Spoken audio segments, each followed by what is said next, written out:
प्रणाम, मैं हूं हिमांशु द्विवेदी और स्वागत है आपका हमारी खास पेशकश चर्चा में। चर्चा के तहत आज हमारे बातचीत के केंद्र में वो विषय है जो दिन भर चर्चा में रहा, अधीर जुबान, सियासी घमासान। कुल मिलाकर जुबान बड़े संयम की चीज है। जब जुबान संयम छोड़ देती है तो कई प्रकार की परेशानी दे देती है, और कमोवेश वही अब कांग्रेस के साथ हुआ। कांग्रेस पार्टी के लोकसभा में सदन के नेता अधीर रंजन चौधरी ने राष्ट्रपति द्रौपदी मुर्मू के संदर्भ में कल टिप्पणी कर दी। एक चैनल के संवाददाता से बातचीत के संदर्भ में उनके मुंह से शब्द निकल गया, वो शब्द भाजपा के द्वारा पकड़ लिया गया, और ऐसा पकड़ लिया गया कि आज संसद हलाकान हो गई। संसद में कोई काम नहीं हो सका क्योंकि अधीर के द्वारा दिए गए बयान को लेकर भाजपा ने बवाल काट दिया। भारतीय जनता पार्टी ने बताया कि यह केवल एक शब्द का इस्तेमाल नहीं हुआ, यह केवल एक बयान नहीं है, बल्कि यह एक महिला की अस्मिता के साथ खिलवाड़ किया गया है। यह एक आदिवासी महिला के साथ अपमानपूर्ण व्यवहार किया गया है। कांग्रेस पार्टी और कांग्रेस नेता एक आदिवासी महिला का देश के सर्वोच्च पद पर पहुंचना बर्दाश्त नहीं कर पा रहे हैं, स्वीकार नहीं कर पा रहे हैं, और इसलिए इस प्रकार की भाषा का इस्तेमाल किए हैं। अधीर रंजन चौधरी हतप्रभ है। उन्होंने कहा कि गलती हो गई, चूक हो गई, मेरा ऐसा आशय नहीं था, लेकिन साथ ही वो बोलते मैं माफ़ी नहीं मांगूंगा, और कम से कम सदन में तो नहीं मांगूंगा। कांग्रेस का नेता हूं, भाजपा से नहीं मांगूंगा। अगर मांगूंगा भी तो राष्ट्रपति से जब समय मिलेगा तभी उनसे मांगूंगा। पर इन सब के बीच में एक परंपरागत प्रतिद्वंदी के तौर पर चली आ रही स्मृति ईरानी और गांधी परिवार के बीच में भी घमासान मच गया। स्मृति ईरानी ने आज इसको मुद्दा बनाया, और मुद्दा बनाकर जब तूल देने की कोशिश की तो वह सोनिया गांधी से उलझ पड़ी। सोनिया गांधी के संदर्भ में कहा जा रहा है कि उन्होंने स्मृति ईरानी को दो टूक लहजे में कह दिया, डोंट टॉक टू मी। अब ये डोंट टॉक टू मी के समर्थन में निर्मला सीतारमण आ गई। तो कुल मिलाकर एक फिल्मी तरीके से पूरी कहानी चली है। समझने की बात यह है कि एक नेता का बयान इतना बड़ा विषय हो गया जिसके चलते आज संसद नहीं चली। वो संसद नहीं चली जो पिछले 4 दिन से भी नहीं चल पा रही। पर उस संसद के ना चलने की पहले की वजह थी महंगाई, उसके संदर्भ में थी अग्निवीर योजना, उसके संदर्भ में विषय है तमाम अन्य मुद्दे जो जनता से जुड़े हुए विपक्ष बता रहा है। इस बार जो विषय आया है वो आया है कि राष्ट्रपति की गरिमा के साथ खिलवाड़ कर दिया गया है, और उस खिलवाड़ के सिलसिले में जब तक माफ़ी नहीं हो जाती तब तक सदन नहीं चलेगा। तो आज हम इसी पे बात करेंगे कि दरअसल यह अधीर रंजन चौधरी को लेकर हुआ बवाल है, उनके बयान से उपजी हुई कहानी है, या इसके पीछे मूलभूत मुद्दों से ध्यान भटकाने की कोशिश है, या कांग्रेस अथवा गांधी परिवार को घेरने की कोशिश है, और क्या कांग्रेस एक बार फिर नासमझी का परिचय देते हुए इस मसले का भी एक सही समाधान दे पाने में नाकाम है। तो इस विषय पर विस्तार से बात करते हैं। 4 खास मेहमान हमारे साथ जुड़ रहे हैं, उनसे आपका परिचय कराएं, और देश भर में चर्चा का विषय बन चुके इस विषय पर हम भी कुछ चर्चा करें। उससे पहले समय है आज के विचार सूत्र का। हमारा आज का विचार सूत्र ये कहता है कि मनुष्य की जिह्वा छोटी होती है परंतु वह बड़े बड़े दोष कर बैठती है। इस्माइल इब्न अबीबकर ने ये जो बात कही थी उसको हम लोग शायद याद नहीं रख पाते। वो याद नहीं रख पाते तो अपनी जुबान के चक्कर में ही तमाम प्रकार की समस्याओं से घिर जाते हैं। तो हम इस बात को ध्यान में रखें और उसके बाद चर्चा के लिए आगे बढ़ें। तो आज की इस चर्चा का हिस्सा बनने के लिए 4 खास मेहमान हमारे साथ हैं। हमारे साथ में छत्तीसगढ़ विधानसभा के पूर्व अध्यक्ष, भारतीय जनता पार्टी के वरिष्ठ नेता, पूर्व मंत्री प्रेम प्रकाश पांडे जी खासतौर पर मौजूद हैं। हमारे साथ में कांग्रेस पार्टी का पक्ष रखने के लिए उनके बेहद संयत भाषा में बात रखने वाले राष्ट्रीय प्रवक्ता सुरेंद्र राजपूत जी जुड़े हुए हैं। हमारे साथ ऐसे मसलों के पे जब भी बात आती है तो मार्गदर्शन देने के लिए देवेंद्र वर्मा, छत्तीसगढ़ विधानसभा के पूर्व प्रधान सचिव, वह भी जुड़ चुके हैं, और साथ ही निष्पक्ष टिप्पणियां देने के लिए वरिष्ठ पत्रकार देश के राजकुमार सिंह जी भी हमारे साथ हैं। चारों का स्वागत है। चर्चा की शुरुआत करें उससे पहले कुछ बयान सुना लेते हैं, देख लेते हैं जो आज दिन भर सुर्खियों का केंद्र है, और उसके बाद सुरेंद्र राजपूत जी से बातचीत की शुरुआत कर दें। एक बार सुने क्या कह रहे हैं माननीय अधीर रंजन जी, माननीय स्मृति ईरानी और माननीय सोनिया गांधी। कहाँ बीजेपी कहाँ माफी मांगेंगे? बीजेपी से क्यों माफी? बीजेपी कौन होते हैं? अरे चूक से एक लफ्ज निकल चुके, चूक से। इसलिए मैं कल ही पत्रकार कह रहे थे कि भाई ये एक बार चूक हुई है। आप कल मैं काफी सारे मीडिया वालों से बात किए, कभी नहीं ऐसा किया। पहले कहा राष्ट्रपति, उससे साथ साथ निकल चुका राष्ट्रपति। पिछले माफी मांगने की सवाल ही नहीं। माफी किस लिए?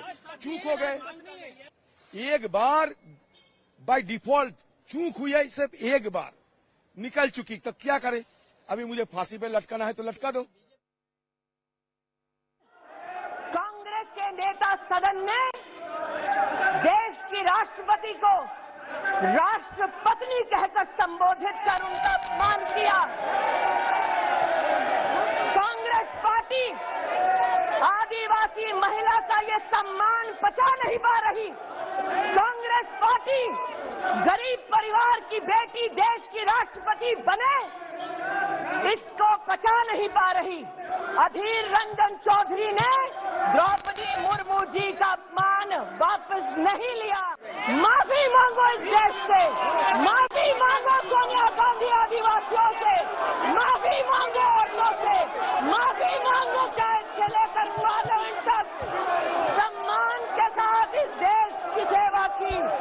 तुम्हारे पुरुष नेता सड़क पर उसका अपमान करते हैं। Ma'am, will you ask, ma'am, will you ask Adir Da to apologize? Ma'am, will you ask Adir Da to apologize? He has already apologized. He has already apologized. He has already apologized. तो दो बातें बड़ी महत्वपूर्ण हैं। अधीर रंजन चौधरी बोल रहे हैं माफ़ी क्यों मांगूं, सोनिया गांधी कह रही है कि उन्होंने माफ़ी मांग ली है। इस बात पर विरोध है। और साथ ही स्मृति ईरानी का तेवर तो बता ही रहा है, उन्हें अधीर रंजन की माफ़ी नहीं चाहिए, उन्हें सोनिया गांधी की माफ़ी चाहिए। सोनिया गांधी माफ़ी मांगे, देश से मांगे, राष्ट्रपति से मांगे, सदन से मांगे। तो इन सब के बीच में सुरेंद्र राजपूत हमारे साथ में हैं और उनसे समझने की कोशिश करते हैं। एक बार फिर गिर गए सुरेंद्र जी, आपकी पार्टी, क्या कहते हैं आप? देखिए हिमांशु भाई, एक चीज़ स्पष्ट जान लीजिए, कोई भी गलत बोले या किसी की स्लिप ऑफ टंग हो, अगर गलती की है क्षमा मांगना जो है उसमें कोई दिक्कत नहीं है जी। अधीर दा ने बहुत स्पष्ट रूप से कई बार कहा कि मेरी स्लिप ऑफ टंग हो गई है और मैं राष्ट्रपति जी से मिलने जा रहा हूं, समय मांगा है, उनसे भी माफ़ी मांगूंगा। उन्होंने एक वीडियो जारी करके माफ़ी मांगी। उन्होंने कहा 12 बजे जब सदन दोबारा शुरू होगा मैं अपना खेद चेयर के सामने प्रस्तुत करूंगा। लेकिन यहाँ पर कुछ लोग जो अभिनेता अभिनेत्रियां बन गए हैं, मंत्री संतरी सब बन गए हैं, जिनको अपनी खींच मिटानी है, वो खींच के लिए इस तरीके की भाषा का, इस तरीके का वो जो एक मेलोड्रामा, एक यहूदी थिएटर नहीं होता है कि माफ़ी मांगो और ऐसे करो और वैसे। ये संसद है, ये कहीं कोई वो थोड़ी है कि आपकी क्या बोलते हैं अभिनय फिल्म की शूटिंग हो रही है। तो उस तरीके की भाषा का उपयोग करना, सोनिया जी के लिए अभद्र टिप्पणी करना, सारी चीजें वो करना, और स्लिप ऑफ टंग उन्होंने स्पष्ट रूप से पहले मान लिया। अब मैं स्लिप ऑफ टंग आपको कुछ 2-4 दिखा देता हूं। अधीर दा ने तो माफी मांगी और अधीर दा आगे भी माफी मांगेंगे राष्ट्रपति जी से मिल करके जी। मैं आपको 4 चीजें बहुत महत्वपूर्ण दिखा देता हूं और आप अगर उस चीजों को, पहली बात, खुले मंच से आदरणीय नरेंद्र मोदी जी ने कांग्रेस की अध्यक्षा को कांग्रेस की विधवा कहा, आपके सामने कहा। किसी ने माफी मांगी हो तो बता दीजिए। उसके बाद शशि थरूर जी की सुनंदा पुष्कर को 50 करोड़ की गर्लफ्रेंड का, सबके वीडियो हैं मेरे पास में, आप चाहें तो मैं आपको भेज दूंगा। मेरा ट्विटर देख लीजिए, अभी लास्ट ट्वीट वही किया है। तीसरा, उसके बाद संसद के अंदर रेणुका जी को सुर्पणखा कहा। उसके बाद क्या नाम, बेटी पढ़ाओ बेटी बचाओ, बेटी बचाओ बेटी पढ़ाओ की जगह उनके मुंह से निकला, मैं ये नहीं कहता उन्होंने कहा, क्योंकि हम इस तरीके से थेतर नहीं है जैसी स्मृति ईरानी है, उनके मुंह से निकला बेटी बचाओ बेटी पटाओ। जी, क्या हम लोगों ने इस तरीके का मुद्दा बनाया? हमने कहा राष्ट्र से माफी मांगे नरेंद्र मोदी जी की, बेटी बचाओ बेटी पटाओ कहा जी, फिर कहा बेटी पटाओ कहा उन्होंने, तो हमने ऐसा कुछ कहा क्या?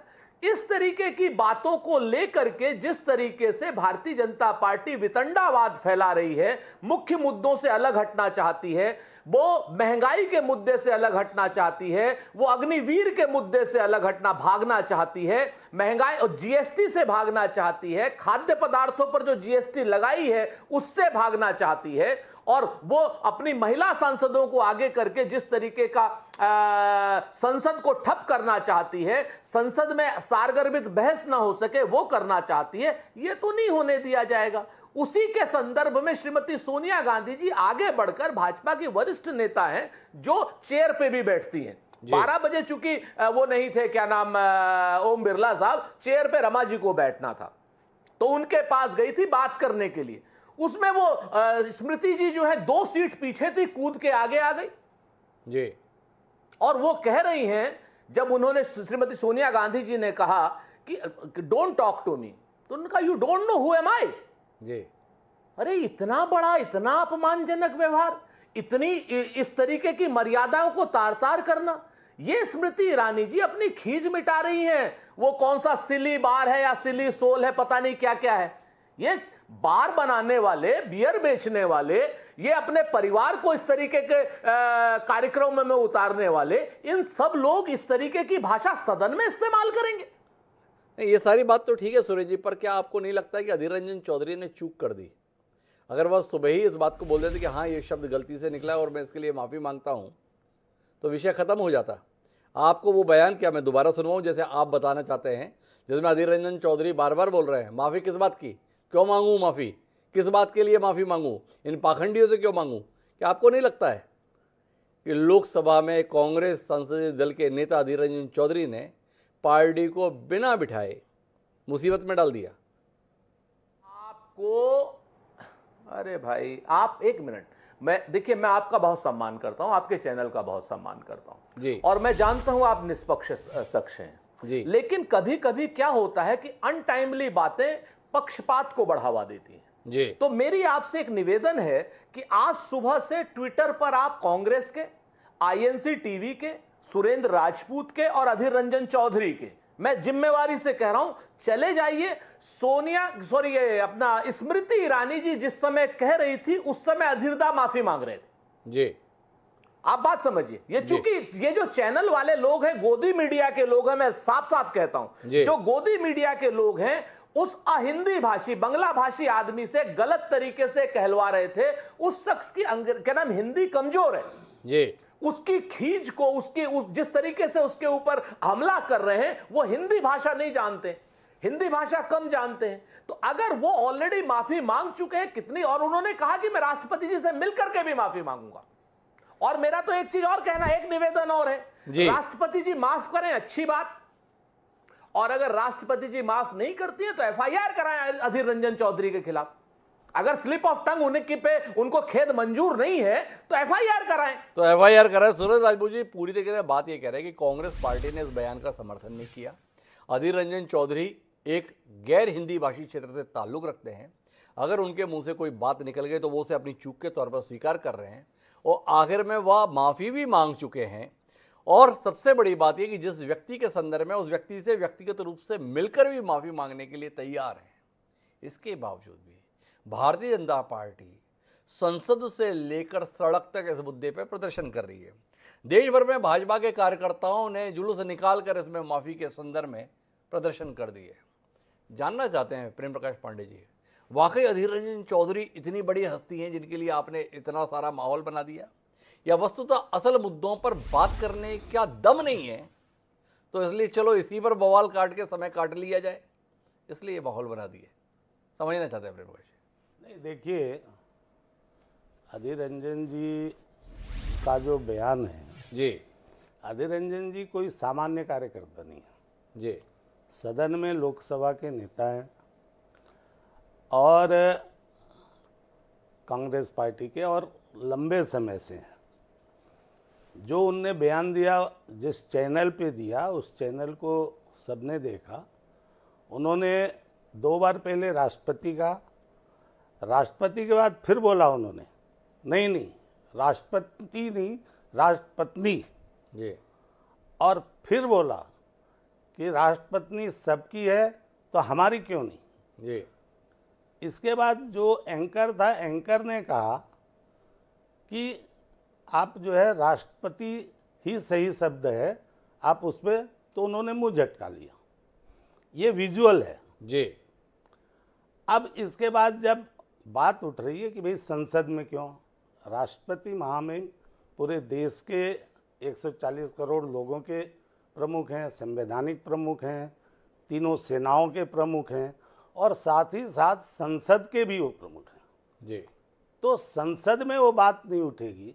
और फिर जैसा आपने कहा कि अगर वो माफ़ी मांग लेते तो क्या होता, वो बार बार बोल रहे हैं कि मैं माफ़ी नहीं मांगूंगा। अच्छा, माफ़ी कहाँ मांगूंगा? तो राष्ट्रपति जी से मिल के मांगूंगा। अच्छा देखिए, अभी सुरेंद्र सिंह जी बोल रहे थे कि राष्ट्रपति जी माफ़ करें तो करें, नहीं तो वो राष्ट्रपति जी FIR करा दें। अब राष्ट्रपति हुआ ये है कि जब से महामहिम चुनाव चालू हुआ जी और कांग्रेस पार्टी ने जो भी उम्मीदवार तय किया, भारतीय जनता पार्टी की तरफ से जिस महामहिम जो अभी राष्ट्रपति जी हैं द्रौपदी मुर्मू जी को जब प्रत्याशी बनाया गया, तब से कांग्रेस जो है उस बात को पचा ही नहीं पा रही थी। जी उसका कारण है कि हम लोग 70 के दशक से देख रहे हैं, 70-80 में, तब से कांग्रेस पार्टी ये समझती रही है कि अनुसूचित जाति, अनुसूचित जनजाति सिर्फ हमारे लिए जी और कहीं कोई कैसे जाए। और ये जो मोदी जी ने जो एक गरीब आदिवासी महिला जो शिक्षक भी रही, जो विधवा भी हैं, इस तमाम चीज़ों से लेकर के जब उन्होंने वहाँ प्रत्याशी घोषित किया, और तब से आप देखो वार होने लगा। कोई नेता बोले मूर्ति है, कोई बोल रहा है कि सिल ठप्पा है, कोई कुछ। इनके एक और प्रवक्ता उस समय अजय कुमार जी ने जो टिप्पणी की थी, ऐसे बहुत सारे। और लगातार पिछले समय जो अधीर रंजन जी ने जो कल बयान दिया, मैं समझता हूँ कि लगातार 2 दिन से सोनिया जी को जो ईडी पूछताछ कर रही थी, रोज़ रोज़ वहाँ सारे नेता थे, जी सब नेताओं को अपना माइलेज लेने का जो आगे बढ़ के है। और अभी सुरेंद्र जी जैसे बोल रहे थे जी वो सिनेमा वाली मंत्री संतरी बन जाता। अरे ये जो एक संवैधानिक पदों पर बैठे हुए व्यक्तियों के प्रति जी इन भाषाओं का प्रयोग करने का जो सिलसिला चला है राजनीतिक क्षेत्र में, और विशेष तौर पे तो इसलिए जहाँ तक माफ़ी की बात है, आपने भी कहा जी चूक अगर हो गई सूर्य जी, मैं आऊंगा आपके पास में, एक बार पांडे जी की बात पूरी हो जाए। जी तो उनको माफ़ी मांग लेना था। जी अभी भी बोल रहे हैं कि मैं पाखंडियों के सामने नहीं मांगू। अरे भाई, भाजपा थोड़ी बोल रही कि हमारे सामने। आप पब्लिकली बात बोलो, और पब्लिक से यदि यही बात वो बोल देते कि भाई हमारे मुंह से चूक हो गई और निकल गया, और अगर निकल गया तो हम उसके लिए खेद व्यक्त करते हैं, बात वहीं समाप्त हो जाती। जी लेकिन बात वो नहीं है, बात उस मानसिकता की है जी कि ये चुनाव जो है द्रौपदी मुर्मू जी जिस बहुमत के अंतर से जीती, जी। जिसकी कल्पना शायद कांग्रेस और उसके जो सारे विपक्षी दल जब प्रत्याशी बनाए थे तब नहीं थी। याद होगा इसी चैनल पे जब हम लोग चर्चा कर रहे थे जी उस समय विभिन्न दल के लोगों का जो मिला था लगभग 62% था। जब रिजल्ट आया तो 72, तो 49% से जो 72% से ऊपर का जो मत मिला जी वो कहीं न कहीं कांग्रेस को जो पच नहीं रहा है, और इसलिए लगातार आप देखिए एक बार बताइए प्रेम प्रकाश जी, मैं माफी के साथ आपको बीच में रोकूंगा।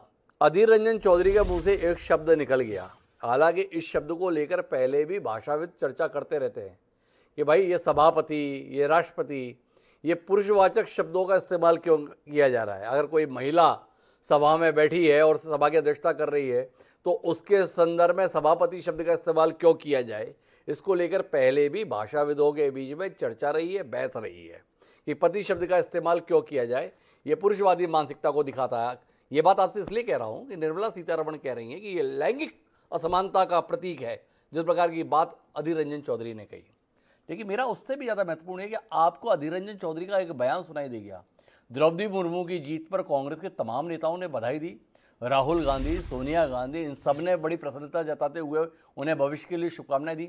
वो आपको दिखाई नहीं दिया। आपको केवल अधीर रंजन चौधरी का एक शब्द ही इतना महत्वपूर्ण दिखाई दिया कि आपने पूरी संसद ठप करा दी, जिसके संदर्भ में अभी 4 दिन से आपके लोग बता रहे थे कि संसद हंगामे की जगह नहीं है, काम करने की जगह है, और आप काम में बाधा डाल रहे हैं। तो 20 सांसदों को आपने सस्पेंड कर दिया। आज कौन सा नेता सस्पेंड हुआ भारतीय जनता पार्टी का? सत्तारूढ़ दल के किस नेता को सदन की कार्रवाई न चलने देने के एवज में आज निलंबन का सामना करना पड़ा, ये देश जानना चाहता है। क्या प्रेम प्रकाश पांडे जी ऐसी कोई जानकारी हमारे बीच साझा करने की स्थिति में, ताकि लगे कि सदन एकदम निष्पक्ष तरीके से ही संचालित हो रहा है। देखिए, आपने विषय दूसरा लिया है कि सदन नहीं चलने देना। जी सदन में अपनी बात रखने का सबको अधिकार है जी और सदन में अपनी कुर्सी पे खड़े होकर के अपनी बात बोलने का, मुझे लगता कि आज सारे जो भाजपा के जो हमने विजुअल देखे हैं, जी कोई लोग चेयर के पास कार्डबोर्ड लेके नहीं गए, जी कोई लोग टेबल पे खड़े होके नहीं कूदे। जी तो जो भी सभा होती है, जो उस सभा का संचालन करता है, उसके लिए ये जरूरी हो जाता है कि सभा का संचालन अबाधित रूप से चले। जी और अगर ऐसी अशोभनीय चीज़ें राज्यसभा शरीके और लोकसभा में कि लोग चेयर पे ही सारी चीज़ें जा कर के अपने कार्डबोर्ड और वहाँ पर जाके शाउटिंग बार बार करेंगे, बार बार चेयर के कहने पे, जी और ऐसी स्थितियों में जैसा कि इस बार भी हुआ कि सभा को एडजोर्न किया गया। जी सभा अध्यक्ष अगर देखता है कि भाई सभा का संचालन अभी नहीं हो सकता तो एडजोर्न किया गया, उसमें कहीं किसी ने कोई वहाँ कार्डबोर्ड और ये नहीं किया, इसलिए निलंबन वाली मैं नहीं समझता हूँ कि कोई ऐसी परिस्थिति भाई, तो आप बनी। कार्ड लेकर नहीं आए इसलिए आपका निलंबन नहीं हुआ। ये दलील प्रेम प्रकाश पांडे जी के, लेकिन चेयर से अलग भी नहीं हुआ कोई। सुरेंद्र राजपूत जी कोई हस्तक्षेप करने जा रहे थे, एक बार उनका हस्तक्षेप सुनते हैं और फिर देवेंद्र वर्मा जी के पास चलते हैं। जी सुरेंद्र जी। दो तीन बातें बड़ी महत्वपूर्ण हैं। मैं बड़ा सम्मान करता हूं कि विधानसभा अध्यक्ष की कुर्सी पर रहे हैं पांडे साहब, लेकिन अगर हमारे शब्दों को अभी ये तोड़ मरोड़ रहे हैं तो विधानसभा में क्या करते होंगे देखा जा सकता है। मैंने किसी भी महिला को सिनेमा वाली नहीं कहा, मैंने कहा अभिनय का ग्राउंड नहीं था वो।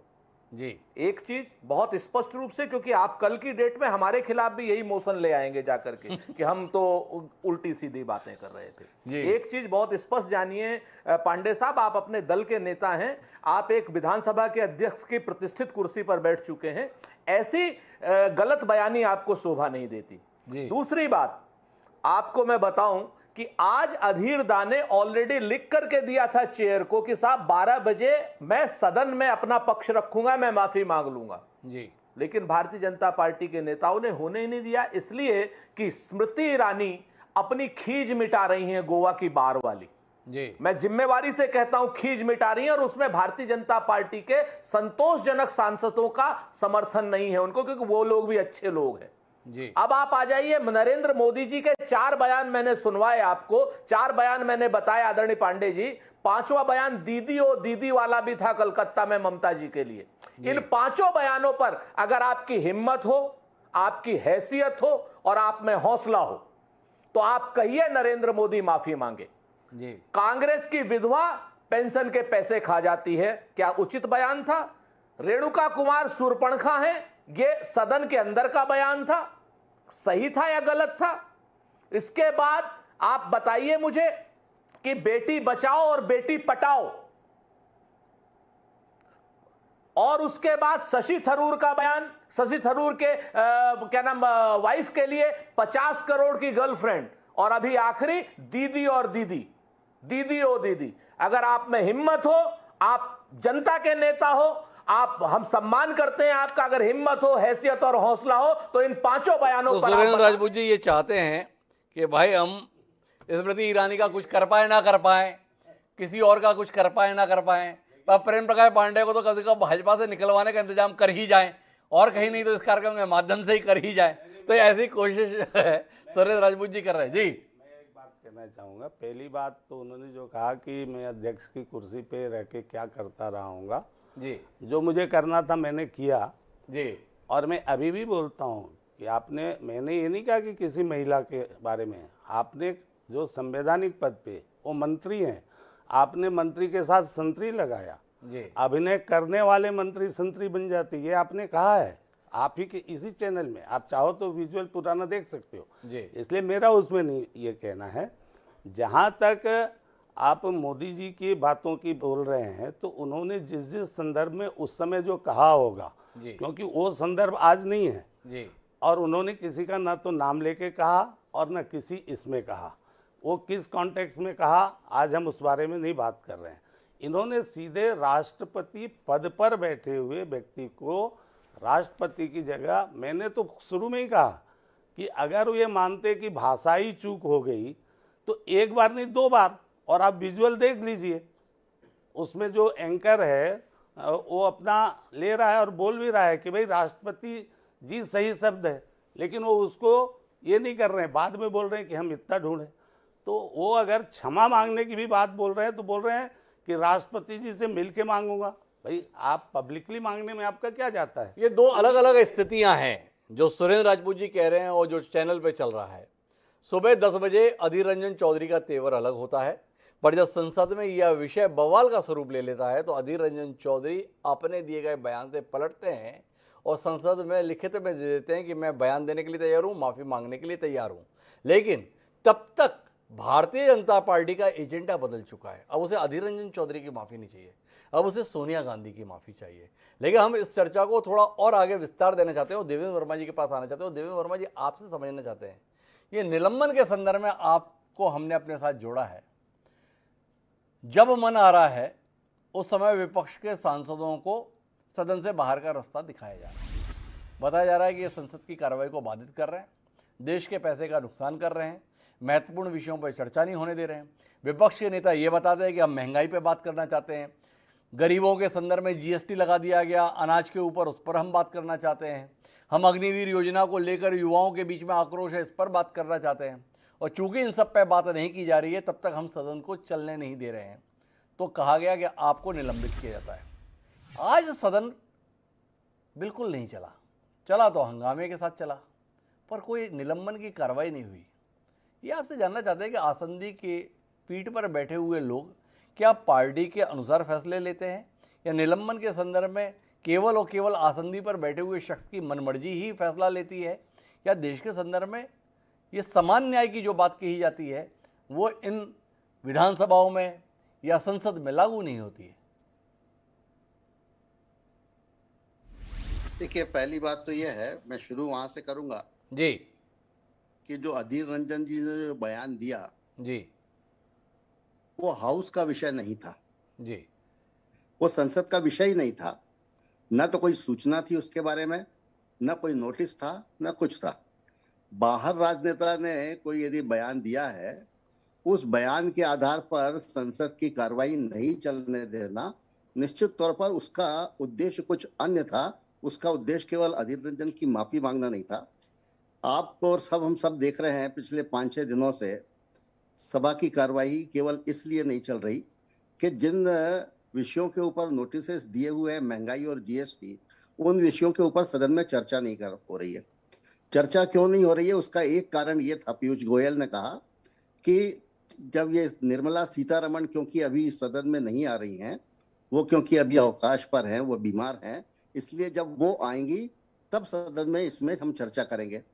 तो ये जो सदन है, ये सर्वोच्च सदन है, ये किसी मंत्री की राह नहीं देखेगा कि कोई मंत्री जब आए तब यहाँ पर हम चर्चा शुरू करें। कैबिनेट की एक संयुक्त जिम्मेदारी होती है सभा के प्रति। यदि कोई एक मंत्री नहीं आ रहा है तो कोई दूसरा मंत्री उसका चार्ज लेगा और वो उसके बारे में जवाब देगा। स्टेट मिनिस्टर होते हैं, दूसरे मिनिस्टर होते हैं, पार्लियामेंट्री अफेयर मिनिस्टर होते हैं, वो कोई भी उस चर्चा का जवाब दे सकता है। आखिर चर्चा का जवाब ही तो देना है मंत्री को, और बाकी सब लोगों को उसके ऊपर बोलना है। लेकिन केवल इस कारण से कि निर्मला सीतारमण नहीं आ रही है, इसलिए हम जब वो आएगी तब चर्चा कराएंगे, केवल चर्चा को टालने का उन्होंने एक बहाना बनाया। और निश्चित तौर पर सभा में सभी लोग देख रहे हैं कि जिन विषयों के ऊपर चर्चा होनी चाहिए वो लोकसभा में आजकल चर्चा होती नहीं है, और इसी प्रकार से होता है। और आज भी केवल इसलिए कि अधीर रंजन जी जो भी कहा, उन्होंने पहले 2 बार उन्होंने राष्ट्रपति कहा, उसके बाद में फिर उसको राष्ट्रपति कह दिया। मैं सुरेंद्र राजपूत जी के इस बात से भी थोड़ा सहमत हूँ कि अधीर रंजन जी की जो भाषा है वो हिंदी इतनी मजबूत नहीं है। वो निश्चित बीच बीच में बंगला भी बोलते हैं, और वो उनके शब्द और उनकी जो लिंग वाली जो बात है वो एकदम से वैसी सही नहीं होती, और वो भाषा का भी उनको थोड़ा सा अड़चन है। और यदि उन्होंने कह दिया और उन्होंने उसके बारे में क्योंकि क्या है कि आप किसी को, वो सब इतने बड़े पदों पर हैं कि कान पकड़ के नहीं कह सकते कि आप माफी मांगिए। भाई उन्होंने अपनी गलती को स्वीकार कर लिया, यही बहुत बड़ी बात है इन बड़े पदों के ऊपर। यदि कोई मंत्री या कोई प्राइम मिनिस्टर या कोई दूसरा ऐसा व्यक्ति केवल अपनी यदि गलती स्वीकार कर लेता है यही बहुत बड़ी बात है और उसको स्वीकार करना चाहिए सब लोगों को। कोई माफी मांगे कि हम कान पकड़ के माफी मांगो या उठक बैठक लगाओ, ऐसा नहीं हो सकता। लेकिन आज जो इनका जो भाषण था सभा में बीजेपी की मंत्री का, वो तो ऐसा था बिल्कुल जैसे कि कोई एक ड्रामा चल रहा हो। निश्चित तौर पर ड्रामा जैसा ही था। ना तो उनको कोई अनुमति थी, अपने आए और बोलना शुरू कर दिया। ना आसंदी ने उनको रोका कि भैया आप किस विषय के ऊपर बात कर रहे हो, ये विषय सदन का है नहीं। बाहर किसने क्या कहा इसके बारे में पहले कोई नोटिस आया है क्या? कुछ नहीं आया है। और 1 घंटे तक, आधे घंटे तक वो बोलती रही और फिर उन्होंने अपना टारगेट बदल दिया। उन्होंने अपना टारगेट सोनिया गांधी की तरफ कर दिया।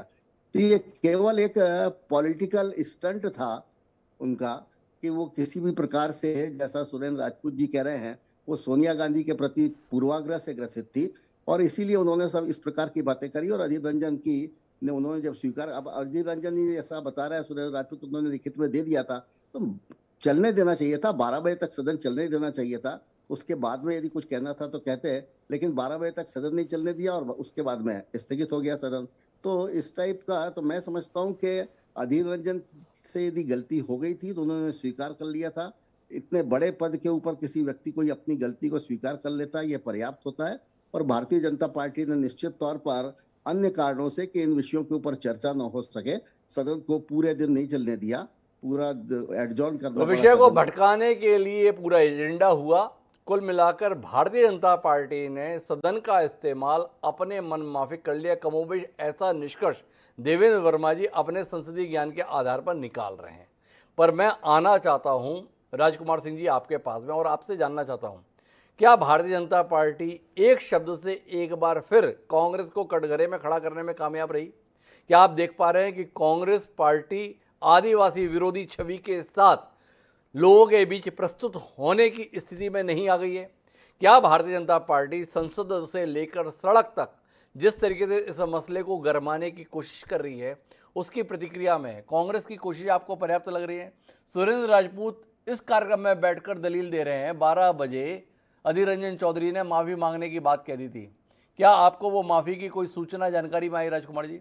क्या आप नहीं मान रहे हैं कि एक बार फिर कांग्रेस भाजपा के मुकाबले माहौल बनाने में पिछड़ गई? शिवांशु जी, 3-4 चीजें हैं जी।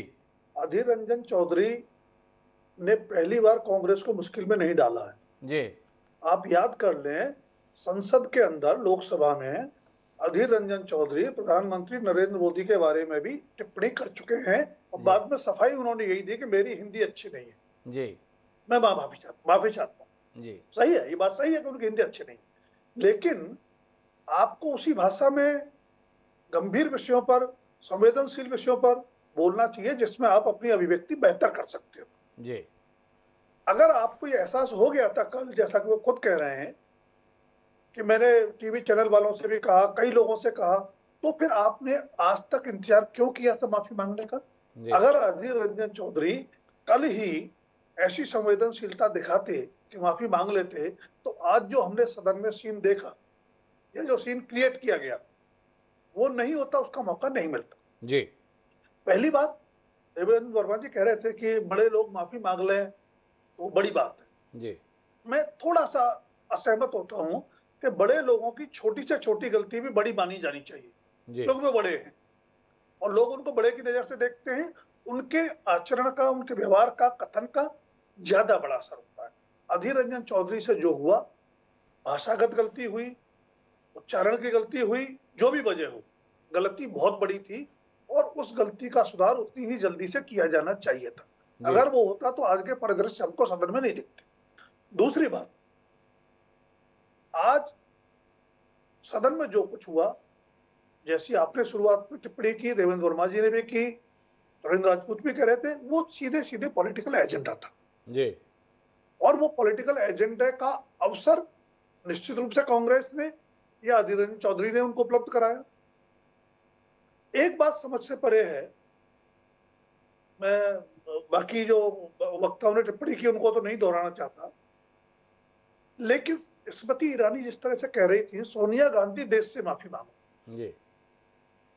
सोनिया गांधी को यह अफसोस तो होना चाहिए कि उनकी पार्टी में अधीर रंजन चौधरी जैसे लोग वरिष्ठ सांसद हैं, उच्च पदों पर हैं जो बोलने से पहले विचार नहीं करते कि क्या बोलने जा रहे हैं जी। और अगर गलती होती है तो उसको सुधारने में तत्परता नहीं दिखाते। लेकिन सोनिया गांधी को देश से क्यों माफी मांगनी चाहिए?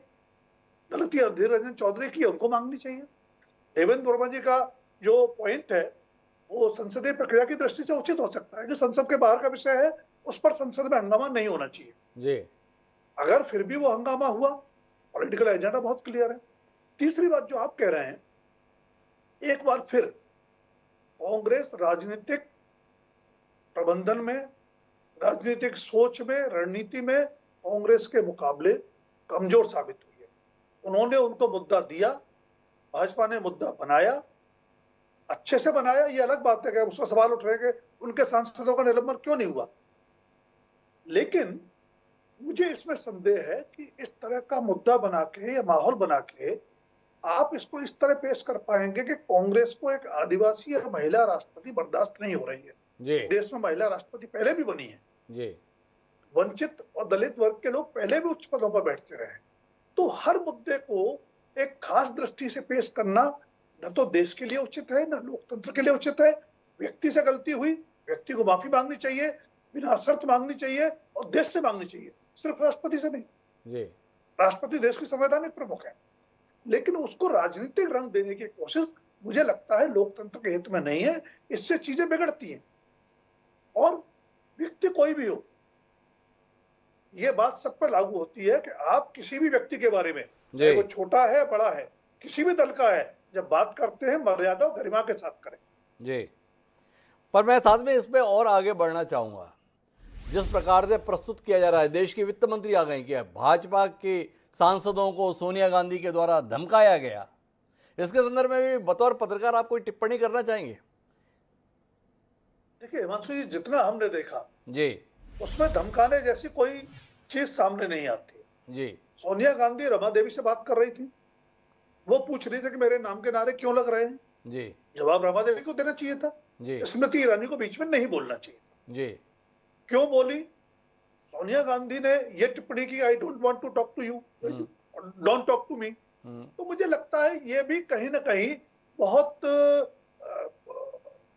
शालीन टिप्पणी शायद नहीं थी, लेकिन जिस तरह के रिश्ते स्मृति ईरानी के संदर्भ में कांग्रेस के रहे हैं, खासकर गांधी परिवार के रहे हैं, उसमें वो टिप्पणी आप सही संदर्भ में समझने की कोशिश कर सकते हैं, लेकिन धमकाने जैसी कोई बात समझ में नहीं आती। स्मृति ईरानी की भी जो टोन थी वो कतई संसद के अंदर की जो गरिमा होती है, जो आचार व्यवहार होता है, उसके अनुरूप नहीं थी।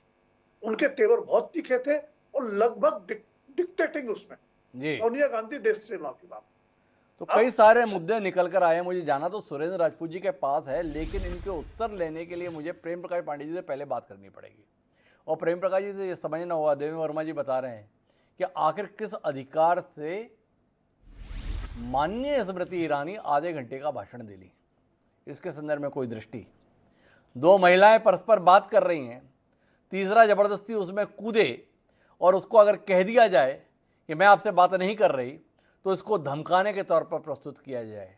दूसरी बात और तीसरी और आखिरी बात, क्या वाकई प्रेम प्रकाश पांडे जी आपको लगता है कि कांग्रेस को बर्दाश्त नहीं हो पा रहा है एक आदिवासी राष्ट्रपति कैसे बन गया, जिस कांग्रेस ने तमाम लोगों को उच्च पदों पर पहुंचाया जो वंचित वर्ग से ताल्लुक़ रखते थे? KR नारायण साहब को भी जो है इसी कांग्रेस पार्टी ने देश के राष्ट्रपति के पद पर भेजा था, और भी तमाम लोग रहे। आप तो ऐसे बता रहे हैं कि इस देश में वंचित वर्ग के लिए अगर काम किया है तो केवल आप आए हैं तो ही हुआ है। इससे पहले कोई आदिवासी इस देश में मुख्यमंत्री नहीं बना, कोई आदिवासी कभी राज्यपाल के पद पर नहीं पहुंचा, कोई दलित जो है किसी मुकाम पर नहीं पहुंचा। क्या आपको नहीं लगता है कि अपनी राजनीतिक इच्छा पूर्ति के लिए आपने तथ्यों से खिलवाड़ करने का एक नया सिलसिला शुरू कर दिया है और देश को विभाजन के लिए आप आगे बढ़ाने का काम कर रहे हैं? नहीं, मैंने पहले एक दो बात जी, वर्मा जी ने जो कहा कि वो संसद के बाहर का मुद्दा था, इसलिए संसद में माफ़ी मांगने के लिए वो बाध्य नहीं थे। संसद के बाहर के मुद्दों को भी संसद में उठाया जाता है, सभा के अंदर उठाया जाता है जी। और स्मृति ईरानी ने ये नहीं कहा कि आप संसद से माफ़ी मांगिए। अगर सभा के अंदर कोई ऐसी बात होती है तो चेयर उसको डिलीट भी करता है जी उन्होंने देश से माफी मांगने की बात कही। जी। एक दो और बात आई कि सोनिया गांधी और स्मृति ईरानी वहाँ कहाँ थी, डोंट टॉक टू मी और ये सब। मैं वो तो विजुअल किसी ने देखा नहीं जी। लेकिन एक विजुअल जो आप अभी चला रहे थे कि सोनिया जी से जब प्रेस वाला एक पीछे पीछे जा रहा था तब उनने जो कहा कि ही हैव टू अप्लाइज, तो जिस एक्शन से उन्होंने कहा है जी ये कहीं भी एपोलॉजिकल बॉडी लैंग्वेज नहीं है जी। ये तो दो बातें ये हो गई। फिर आपने कहा कि पहले देश में अनुसूचित जात जनजाति या पिछड़े या गरीब इनको नहीं ऊपर बिठाया गया। मैंने ऐसा नहीं कहा, मैंने अपने शुरुआती में ही कहा कि कांग्रेस ये मानती रही है कि इस वर्ग पर सिर्फ इन्हीं का अधिकार है जी और कोई इन्हें क्यों आगे कैसे बढ़ा देगा जी। और जिस दिन से मोदी जी ने पिछली बार कोविंद जी का किया, आपने देखा पिछले समय सदन में ही जब कोविंद जी की विदाई हो रही थी एक फोटोग्राफ को लेकर के कितना हंगामा कुछ लोगों ने किया जी। तो ये लगातार कोशिश हो रही है कि जो मोदी जी बोल रहे हैं सबका साथ सबका विकास सबका प्रयास, सारे वर्ग के लोग आए, तो भारतीय जनता पार्टी के साथ जब सारे वर्ग के लोग जुड़ते जा रहे हैं तो कहीं ना कहीं ये इनके अंदर जो राजनीतिक खींच है और वो भी इस सब माध्यमों से निकलती है। बहुत सारे ऐसे अवसर हैं पीछे के हम इसमें नहीं। प्रेम प्रकाश जी, मैं आपसे समझना चाहता हूँ, आप तो बड़े विवेकवान राजनीतिज्ञ हैं, जनप्रतिनिधि हैं, जनता के बीच में रहते हैं। ये द्रौपदी मुर्मू के संदर्भ में एक टिप्पणी को लेकर आप इतने भावुक हो गए, भाव विवल हो गए, पूरा देश आपको खतरे में महसूस होने लगा, पूरी आदिवासी अस्मिता, महिला की अस्मिता के संदर्भ में आप चिंतित हो गए। ये खाने पीने की चीज़ों पे जीएसटी लग गया, दूध दही पनीर पर भी आप जीएसटी लगा दिए। उसके संदर्भ में देश के चुने हुए सांसद संसद में चर्चा चाहते हैं, आप वो चर्चा नहीं करना चाहते। देश की वित्त मंत्री इस मसले पर चर्चा के लिए उपलब्ध नहीं है, लेकिन स्मृति ईरानी को अगर सोनिया गांधी ने कह दिया don't want to talk to you, तो इस पर टिप्पणी करने के लिए देश की वित्त मंत्री मौजूद है। क्या आपको नहीं लगता है कि हम किसी और दौर की ओर बढ़ गए हैं प्रेम प्रकाश जी? मैं जहाँ तक समझता हूँ जीएसटी के मुद्दे पर जो चर्चा है और बाहर भी बहुत सारी चीज़ें आ चुकी हैं।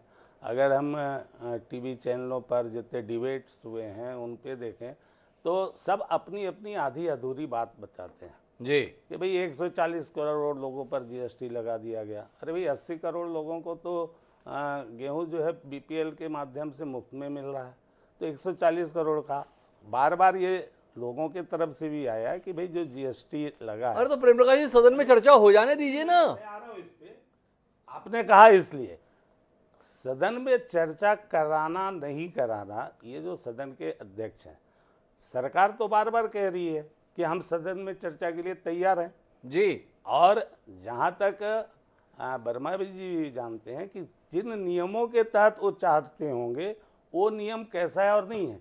क्योंकि कई बार जैसे मैंने जो टीवी के ही माध्यम से जाना, ऐसा नहीं मैं बता सकता क्योंकि वो लोकसभा के रूल रेगुलेशन अलग हैं, जो भी उनकी कार्यप्रणाली है, लेकिन बहुत सारी बातें हम लोगों ने सभा में भी देखा कि किसी भी मुद्दे पर जो स्थगन प्रस्ताव जब ला करके बात होती है तो जरूरी नहीं है कि उस स्थगन प्रस्ताव के माध्यम से चर्चा हो, विभिन्न माध्यमों से चर्चा की बात होती है और उसमें सरकार जो है, सरकारी जो पक्ष है, जहाँ तक मैं समझता हूँ जितने जगह पर बाहर में हम लोगों ने देखा तो सरकार के जो भी संसदीय कार्य मंत्री और सबके जो बयान देखे उसमें तो सरकार ये कह रही है कि हम चर्चा के लिए तैयार हैं। माफ़ करें प्रेम प्रकाश जी, मतलब आप हमें नियम कायदे कानून भूल जा रहे हैं। पीयूष गोयल का ये बयान सबने देखा है जो टीवी चैनल पे चला कि वित्त मंत्री जी अस्वस्थ इसलिए चर्चा नहीं करा रहे।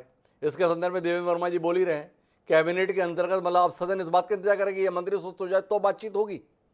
बहरहाल हम अपनी चर्चा को आगे बढ़ाते हैं और वापस सुरेंद्र राजपूत जी के पास जाना चाहते हैं और सुरेंद्र राजपूत जी से ये जानना चाहते हैं कि क्या सुरेंद्र राजपूत जी महसूस नहीं कर रहे हैं कि भाजपा ने जाल बुना, भाजपा ने चक्रव्यूह रचा? क्या आप महसूस नहीं कर रहे सुरेंद्र राजपूत जी कि आप फंस गए? जिस तरीके से आपको अपने आप को जाहिर करना था लोगों के बीच, कहीं ना कहीं चूक गए आप। भारतीय जनता पार्टी को आपको कटघरे में खड़ा करना था, आप कटघरे में खड़े हैं। कुल मिला के देश में एक माहौल बन गया कि एक आदिवासी महिला का राष्ट्रपति होना कांग्रेस को बर्दाश्त नहीं हो रहा। कैसे निपटेंगे इससे सुरेंद्र जी, जानने में दिलचस्पी है। अधीर रंजन चौधरी की चिट्ठी लोकसभा को दी जा चुकी थी, ये बताने के लिए सुरेंद्र राजपूत कितने चैनल पर बैठने वाले हैं। 12 बजे दी हुई चिट्ठी के संदर्भ में 8 बजे आप बता रहे हैं, कुछ सोचते हैं सुरेंद्र जी? 3-4 चीजें हैं हिमांशु भाई जी। देखिए, सच बात यह है कि भाजपा जो है बड़ी मायावी पार्टी है जी। ये लोग माया रचते हैं जी। ये लोग कहीं ना कहीं क्या नाम दक्षिण में श्रीलंका में रावण के वंशज टाइप के हैं कि ये बड़ा छोटे से 6 फुट के होंगे तो अपना 60 फुट का दिखा देंगे अपने आप को। इनकी माया कहीं ना कहीं नाभि में होती है। तो इनके मायावी आकार प्रकार से और इनके जो सहयोगी इस वक्त मीडिया के मित्र और साथी हैं, मैं आपको नहीं कह रहा हूं, मैं पहले कह दूं जी, इनके जो सहयोगी मीडिया के मित्र और साथी हैं जिसके साथ में ये लोग बिल्कुल मारीच की तरीके से एक आडंबर रच रहे हैं, तो निश्चित तौर पर मारीच का भी वही हाल होगा जो रामायण में हुआ था और रावण के लोगों का भी वही हाल होगा, क्योंकि जनता जो है सारी चीज, जनता का विवेक क्षीर और नीर दोनों को अलग अलग करने का है। वो जानती है अच्छे तरीके से कि हमने आदिवासियों के लिए क्या किया या हमने देश के लिए क्या किया या दलित के लिए क्या किया या बाकी सब लोगों के लिए, अन्य वर्गों के लिए क्या किया। आज की डेट में 2014 तक भारत की पर कैपिटल इनकम बांग्लादेश से कहीं आगे थी। बांग्लादेश की 16,000 के आसपास थी, हमारी 19 के आसपास थी। आज हमारी 18 है और बांग्लादेश की 22 या 23,000 के आसपास है।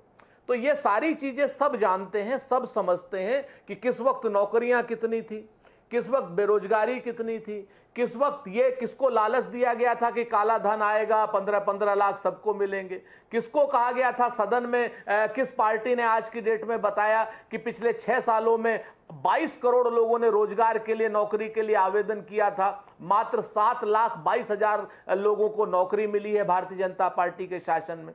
तो भारतीय जनता पार्टी जो ये वितंडावाद फैला करके अगड़ा पिछड़ा, दलित नॉन दलित, आदिवासी नॉन आदिवासी करके जो भावनात्मक मुद्दे खेलना चाहती है, उसके सामने अग्निवीर खड़ा हुआ है, उसके सामने महंगाई खड़ी हुई है, उसके सामने जीएसटी खड़ी हुई है, उसके सामने बेरोजगारों की एक बड़ी फोर्स खड़ी हुई है, उसके सामने जो गैस सिलेंडर 410 रुपए हमारे जमाने में था, आज 1100 रुपए में है, वो सब खड़ा हुआ है। तो मुझे ऐसा लगता है कि जनता जो है बहुत समझदार है, जनता इस वितंडावाद में नहीं फंसती। और मैं फिर से एक बात कहता हूं, आप बैक टू द बेसिक्स पे आइए। श्रीमती स्मृति ईरानी जी ने जिस तरीके का आचरण किया, मैं बड़ा शुक्रगुजार हूं देवेंद्र जी का, जो उन्होंने बहुत स्पष्ट बात कही कि सदन के नियमों के अनुसार और जिस तरीके की भाषा का वो प्रयोग कर रही थी, वो जो मैं कह रहा था वही उन्होंने भी कही, मुझे अच्छा लगा। मैं आपसे एक ही चीज पूछता हूं कि सदन में जब महंगाई पर चर्चा होनी चाहिए, सदन में जब अग्निवीरों पर चर्चा होनी चाहिए, किसान के मुद्दों पर चर्चा होनी चाहिए, उस ड्यूरेशन में सदन से बाहर की चीज को बगैर अनुमति के उठाना कहां का न्याय है? कहां का न्याय है, ये सुरेंद्र राजपूत जी पूछ रहे हैं। और सुरेंद्र राजपूत जी हमें ये भी बता रहे हैं कि भाजपा बड़ी मायावी है, पर इस मायावी भाजपा के मुकाबले सच देखना आप कब शुरू करेंगे सुरेंद्र राजपूत जी? ये जानने में मेरी बड़ी दिलचस्पी है। और ये दिलचस्पी इसलिए है कि वो जीएसटी खड़ी है, वो अग्निवीर खड़ा है, वो महंगाई खड़ी है, वो सिलेंडर खड़ा है। अरे ये सब खड़ा है, इसके बाद भी 2014 में जीत भाजपा के हिस्से में आई, 2019 में भाजपा की जीत 2014 से भी ज़्यादा की आई। और अभी हाल ही में जिस लखनऊ में आप बैठे हैं, वहाँ पर विधानसभा चुनाव हुए, ये सब चीज़ें साथ खड़ी थी आपके, ऐसा आपको महसूस होता है। पर इसके बावजूद भी आपकी कुल जमा 1 सीट आई सुरेंद्र राजपूत जी, और भाजपा उत्तर प्रदेश में एक लंबे अरसे बाद प्रचंड बहुमत के साथ सत्ता में वापस आई। फिर भी समझना नहीं चाहते, फिर भी आप कह रहे हैं नीर और क्षीर का अंतर जनता कर लेती है। तो कर तो दिया, उसने आपको नीर समझा और क्षीर के तौर पर भाजपा को स्वीकार कर लिया। कैसे निपटेंगे इससे? मैं आपसे सहमत हूं। देखिए, जो जनता का फैसला होता है वो शिरोधार्य होना चाहिए और जनमत को शिरोधार्य के रूप में स्वीकार करते हैं। आपने उत्तर प्रदेश का बताया, 2 सीटें हमारे पास आई, हमारा वोट परसेंटेज भी गिरा, हम उसको भी देख रहे हैं। अभी मध्य प्रदेश में चुनाव हुए हैं स्थानीय निकायों के, आज जो नगर पंचायतों का है 313 में से 167 सीटें हम जीते हैं जी। इससे पहले 16 की 16 नगर महापालिकाएं जो थी भाजपा के पास थी, आज की डेट में 5 रह गई हैं और उज्जैन की उन्होंने बेईमानी से जीती है, वो आप भी जानते हैं अच्छे तरीके से। पता नहीं आंकड़े सुरेंद्र राजपूत जी आप कहां से ले आए हो। अफसोस की बात यह है कि आप ऐसे चैनल पे बोल रहे हो जिसका बेस इन राज्यों में है। आपकी जानकारी बता दो, 16 में से 9 पे भारतीय जनता पार्टी है, 5 पे कांग्रेस है, 1 पे भाजपा का बागी है, 1 पे आम आदमी पार्टी है, पर 16 में से 9 भाजपा के हिस्से में आई है। लेकिन मेरे पास समय सीमित है, मुझे इस विषय को आगे विस्तार देना है। मैं एक बार फिर देवेंद्र वर्मा जी के पास जाना चाहता हूं और देवेंद्र जी से ये समझना चाहता हूं कि क्या गतिरोध तोड़ने के लिए अब अधीर रंजन चौधरी की सदन में माफ़ी विकल्प है? क्या ये बाध्यता है अधीर रंजन चौधरी सदन में माफ़ी मांगे तो ही सदन आगे चलेगा, या सदन की संचालन के संदर्भ में अधीर रंजन की चौधरी के बयान को मुद्दा बनाए जाने को लेकर कोई और नजरिया होना चाहिए? ये तो अभी अधीर रंजन जी के ऊपर है कि वो सदन में माफी मांगते हैं कि नहीं जी। लेकिन मेरा अभी भी ये कहना है कि ये सदन का विषय नहीं है, क्योंकि इसके बारे में कोई नोटिस नहीं है सदन को जी। कोई स्पीकर के पास में नोटिस नहीं है। और आज जो भी सभा की जो कार्रवाई हुई है वो पूरी तरीके से मनमर्जी की कार्रवाई हुई है। स्मृति ईरानी ने पूरी सदन की कार्रवाई को रोक के 1 घंटे तक कार्रवाई नहीं चलने दी। अब अधीर रंजन जी को क्या करना है ये तो अधीर रंजन जी जानेंगे, लेकिन अधीर रंजन जी के लिए ये आवश्यक नितांत जरूरी नहीं है कि वो सदन में ही माफी मांगे, वो अन्य माध्यम अपना सकते हैं इसके लिए।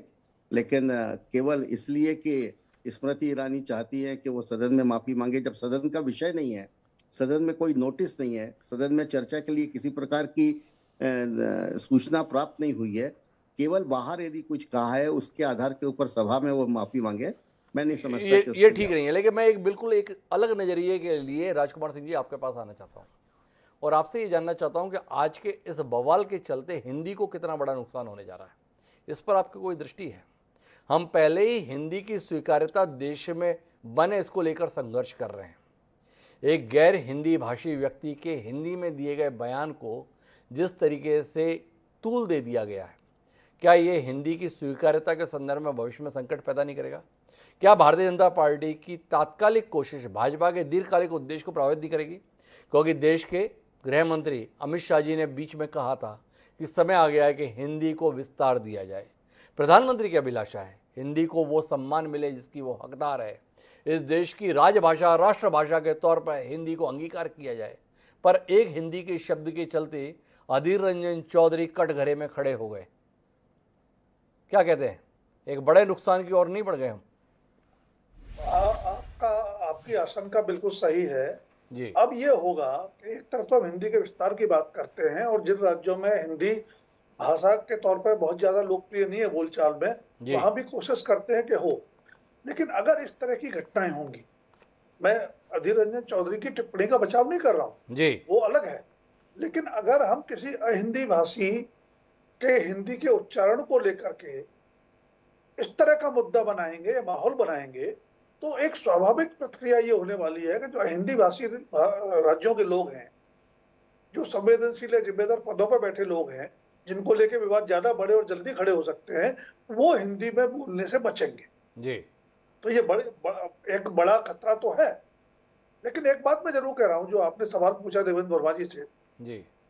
अधीर रंजन चौधरी अगर सदन में भी माफी मांग ले, ठीक है, तकनीकी रूप से जरूरी नहीं है, सदन का विषय नहीं है, सदन में उन्होंने कुछ नहीं कहा, कोई नोटिस नहीं है, लेकिन अगर वो माफी मांग लेते हैं तो जो एक माहौल और मुद्दा बना कराने की कोशिश की जा रही है उसको वो बनने से पहले, समय से पहले खत्म कर सकते हैं। और माफी मांगने से किसी का कद छोटा नहीं होता है। अगर अधीर रंजन चौधरी से गलती से कोई शब्द निकला, वो उसको स्वीकार करते हैं, सदन में माफी मांगे, बिना शर्त माफी मांगे, राष्ट्रपति से लिखित में माफी मांगे ले, कोई हर्ज नहीं है, कोई हर्ज नहीं है अगर वो माफी मांग ले। लेकिन इस पर संशय है कि क्या इसके बाद भी समाधान हो जाएगा, क्योंकि मसला केवल अधीर रंजन चौधरी की माफी तक नहीं रह गया। अब भाजपा को सोनिया गांधी की भी माफी चाहिए, अधीर रंजन के बयान के संदर्भ में भी चाहिए, और साथ ही स्मृति ईरानी के साथ किए गए बर्ताव को लेकर भी चाहिए। तो ये जो माफी मांगने और मंगवाने के संदर्भ में जिद्द है, ये देश की संसद में कोई सार्थक चर्चा होने देगी या नहीं होने देगी, इस पर हमें विचार करने की जरूरत है। ये जानने की जरूरत है कि क्या कुछ नेता विशेष का अहम और अहंकार ही इस देश में संसद के चलने या न चलने देने का आधार रहेगा? क्या आम व्यक्ति जिन उम्मीदों के साथ इन सांसदों को चुनकर सदन में भेजता है, उस आम आदमी की पीड़ा को लेकर, समस्या को लेकर ये सदन चर्चा करेंगे या नहीं करेंगे? या ये सदन अब केवल सरकारों की मर्जी के अनुसार ही चर्चा के लिए बाध्य रहेंगे? ये एक सवाल आम आदमी के जहन में आ गया है। समय रहते इसके उत्तर सकारात्मक मिले, ऐसी हमारी अपेक्षा है। आप सभी मेहमानों का बहुत बहुत धन्यवाद इस चर्चा का हिस्सा बनने के लिए। हालांकि इस चर्चा के निष्कर्षों से हम बहुत उत्साहित नहीं हैं। उत्साहित इसलिए नहीं है क्योंकि एक बात साफ तौर पर समझ में आ रही है कि दोनों ही दल, जो प्रमुख राजनीतिक दल इस देश के हैं, वो कहीं ना कहीं जनता को भूलकर केवल सियासी हित को अपनी प्राथमिकता बना ली है। ये समय जनता के हितों को प्राथमिकता देने का है। क्या वो ऐसा करेंगे? इसको लेकर हम इंतजार करेंगे। समय है अब आज के शेर का। हमारा आज का शेर कहता है कि हमारा दिल हो या उनकी ज़बां, दोनों ही आफत है। हमारा दिल हो या उनकी ज़बां, दोनों ही आफत हैं। या सब कुछ कर गुजरता है, वह सब कुछ कहे गुजरती है। नूर नारवी ने जो ये बात कही थी, कुल मिला के जुबा के संदर्भ में कही। समझिए और उसके अनुसार फैसला कीजिए कि देश में वाकई बवाल जायज़ है या नाजायज़। और मुझे दीजिए, कल फिर मिलते हैं नए विषय के साथ। तब तक के लिए सदा प्रणाम।